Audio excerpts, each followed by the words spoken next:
The other day I was in the garden with a wonderful team of volunteers. We have a giving garden here, an organic garden, and everything we grow we give away to feed the local hungry. And we had a great team of volunteers again in the garden the other day because it's harvest time now. Seeds we planted months ago have grown and are ready to be harvested. So we spent the evening harvesting tomatoes and eggplant and beans and even rhubarb.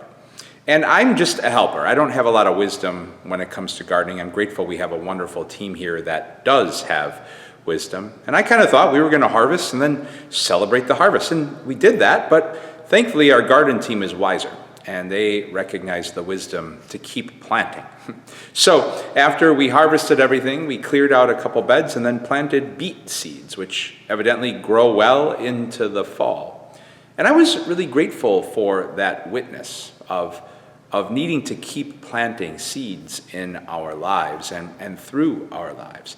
Because sometimes I just want the harvest. The planting of the seeds isn't the real exciting work. I want the excitement of a wonderful, bountiful harvest. And then if I'm honest, there are times where I just live with a sort of selfishness and short-sightedness of thinking, why even bother planting seeds if the harvest is so far into the future, or will there even be a harvest?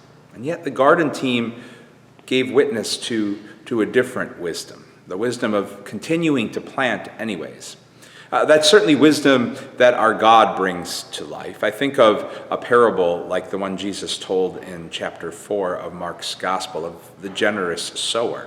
And while the parable is about, on one hand, the soil of our lives and how receptive it is to what God is planting, the parable is also about a God who is incredibly generous, who keeps planting seeds, sowing seeds, even if there might not be a likely harvest.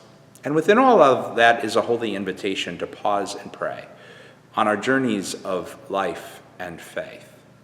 To reflect on those gifts who have planted seeds in our lives of things like growth and wisdom and trust and commitment and faith and hope and joy.